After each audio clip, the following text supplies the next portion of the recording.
Hola, ¿cómo están? Bienvenidos al programa. Estamos con Néstor Ianni de la bodega Ianni, que nos va a contar un poquito la historia del viñedo, la historia del vino y la historia de él particularmente. Así que buenas tardes. Buenas tardes, Joaquín. ¿Cómo estás? Bien, bárbaro. Gracias por recibirnos en tu casa. No, el agradecido soy yo que te hayas interesado por mi emprendimiento. Y bueno, aprovechemos para contarle a tu audiencia, a tu gente, de qué se trata el vino en Entre Ríos. Bárbaro. Contanos un poquito, porque la verdad que en realidad no conocemos mucho de todo lo que tenemos acá en la zona. No somos conscientes de la grandeza que hay, el potencial que tenemos en la zona para los vinos, ¿verdad? No, yo estoy súper sorprendido porque ya ha comenzado hace un par de años a visitarnos y a conocernos, y la gente no sabe la historia. Tiene una historia fuerte, una historia triste el vino en Entre Ríos. Por ahí te la voy a contar así. Allá por el año 1934, un presidente se le ocurre hacer una ley que se llama regionalización de las producciones, que consistía en cada región del país, de la mejor manera, produzca lo que ya estaba haciendo.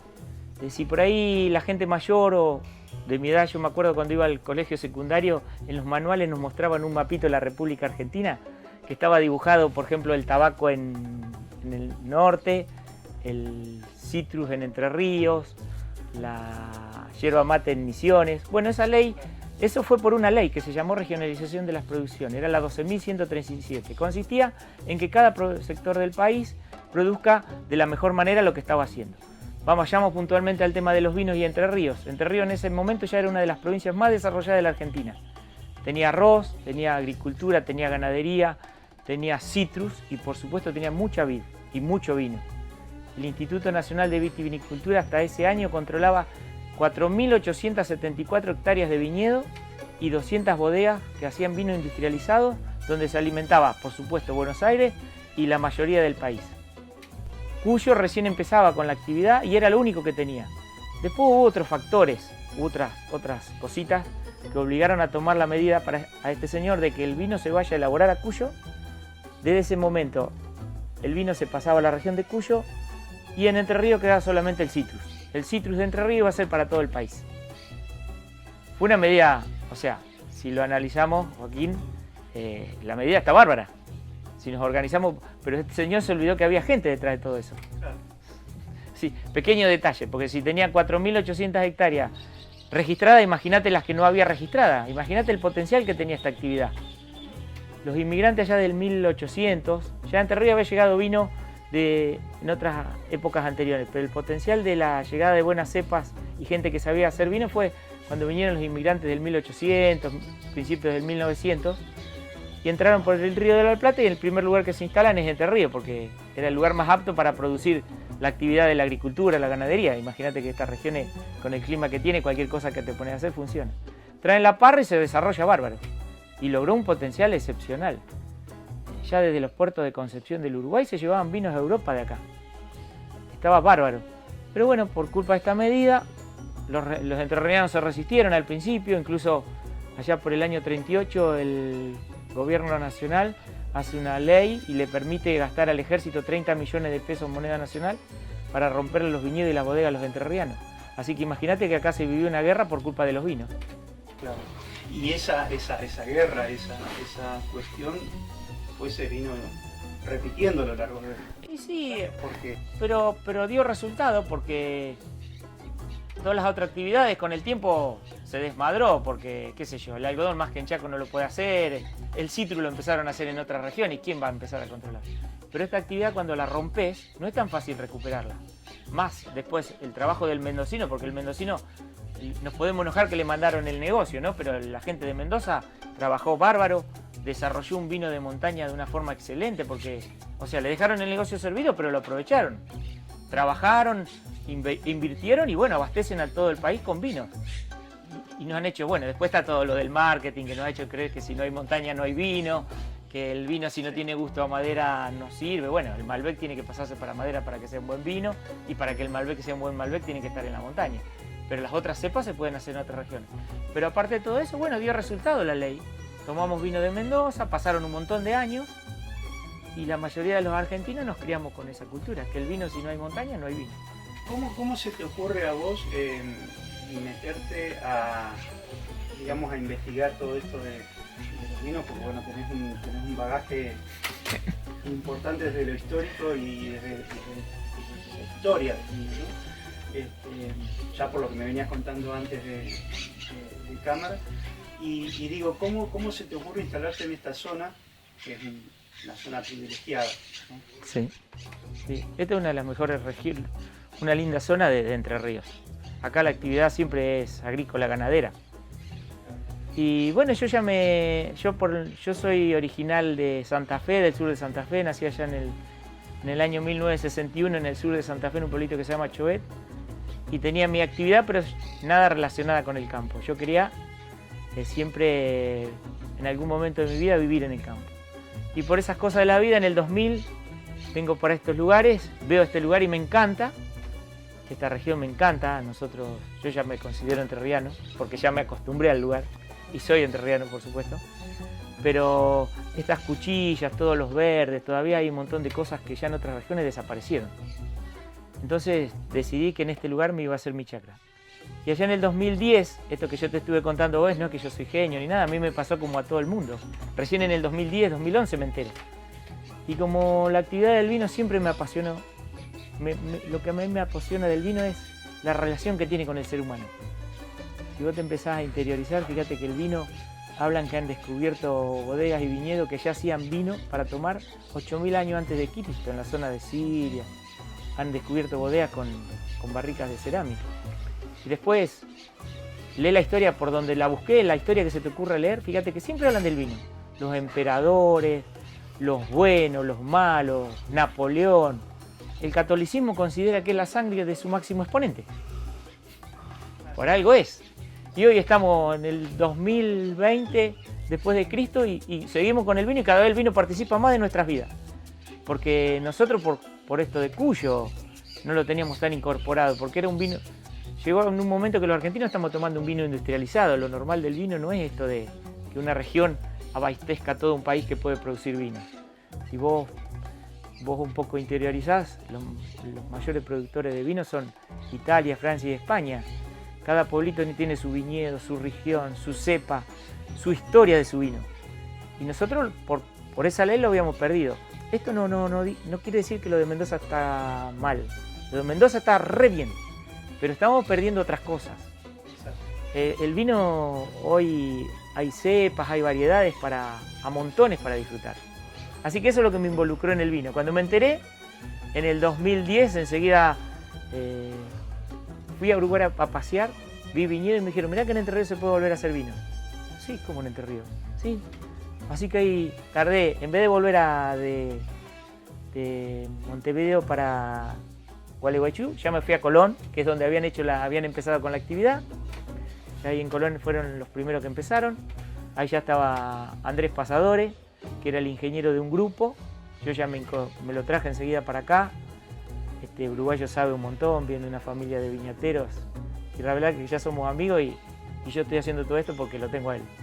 Si no, hoy es casi imposible. Me gusta esto que contabas de la historia del vino y que se remonta a tantos años antes de Cristo, ¿no? Y de alguna manera nosotros también lo que queríamos al conocerte a vos y al tener esta charla es esto de involucrar, porque básicamente eso te contaba, que el programa giraba en torno del arte y de sus exponentes y me parecía que no podíamos dejar afuera el tema del vino y de sus sabores y sus consistencias y su espíritu, ¿no? Y la gastronomía, porque todo es un arte, o sea, está todo relacionado, como hablábamos. La forma que ahora nos vas a contar, cómo se empieza a fabricar, cómo empieza el acercamiento con tu relación con esta actividad, y eso también es un arte. Hacer el vino es un arte. Hacer el vino es un arte, y el que se pone después del segundo vaso te dice que es un arte y el único que al final lo puedes tomar. Así que te hice pensar. Me hiciste pensar, pero empecé a pensar, porque empecé a pensar porque el vino, nosotros nos estamos perdiendo algo de todo esto lindo.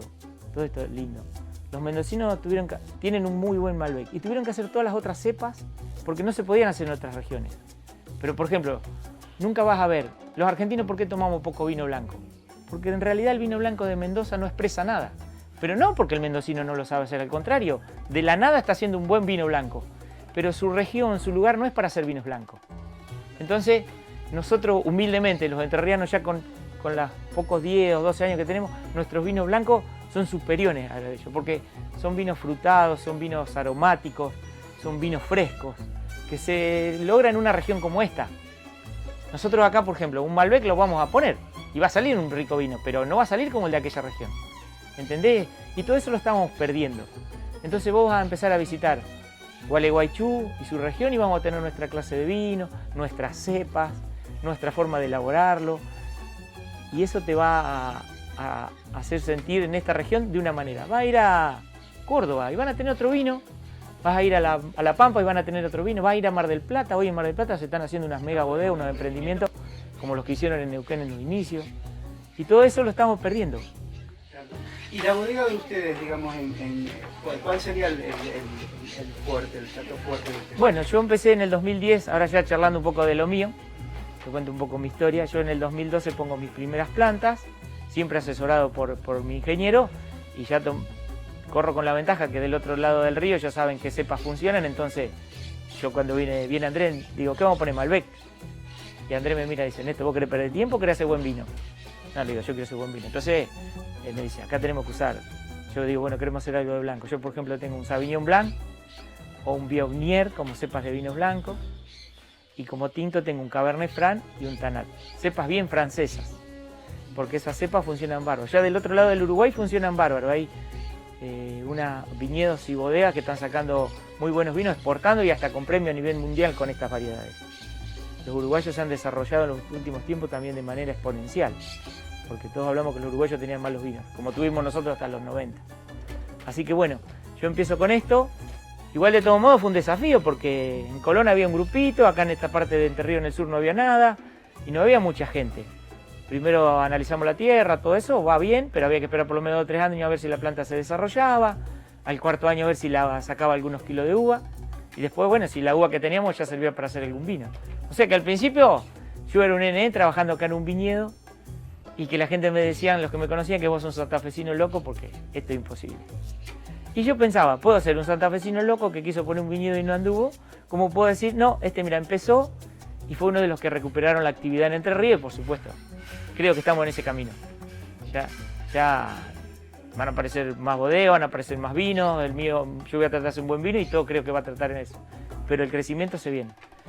Y contame un poquito cómo fue, digamos, la experiencia, cómo fue vivir esto de probar tus primeros vinos, porque ahora ya la bodega Yani está encaminada, es una bodega... Sí, tenemos los primeros pasos, pero ya arrancamos. Claro, ya arrancó, pero cuando digamos, pudieron lograr estos primeros vinos, y pudiste probar algo fabricado por vos, sí, fue. Mano, ¿cómo?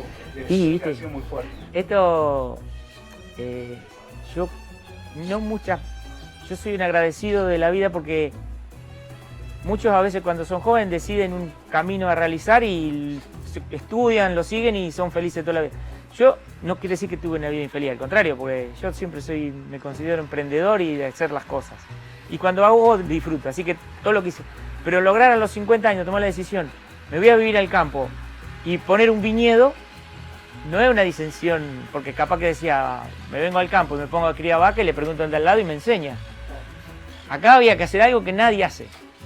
Por supuesto que en Colón me abrieron las puertas, yo súper agradecido y tengo mi ingeniero, pero igual siempre el desafío está.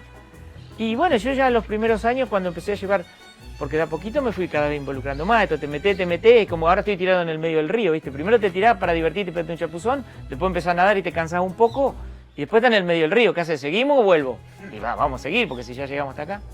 Así que al principio con la gente de Colón, que Jesús se llama José Julián, me abrió las puertas, yo llevaba a hacer las uvas primero allá y fui aprendiendo mucho, conociendo y avanzando, ¿viste? Y bueno, hace 2 años logré armar mi bodega ya, logré la autorización del INB, estoy haciendo todos los pasos que corresponden. Y cuando sacamos el primer botella de vino, la verdad que, bueno, sí, Sí, es como hay una tarjeta de crédito que dice que no tiene precio. Bueno, esto es más o menos. Ya hay momentos que por ahí la plata no importa. Es alimentar el alma y es como mirar un cuadro que lo viste y lo terminaste y te quedó lindo. O sea, ya está pintado. Así que, y bueno, y el desafío de todos los días sigue, sigue, porque es seguir aprendiendo, seguir capacitándose. Ya estoy involucrado en un montón de cosas, leo el libro de enología, continuamente estamos 99 horas del día, las 24 horas del día y de noche también, vinculado con el vino ya.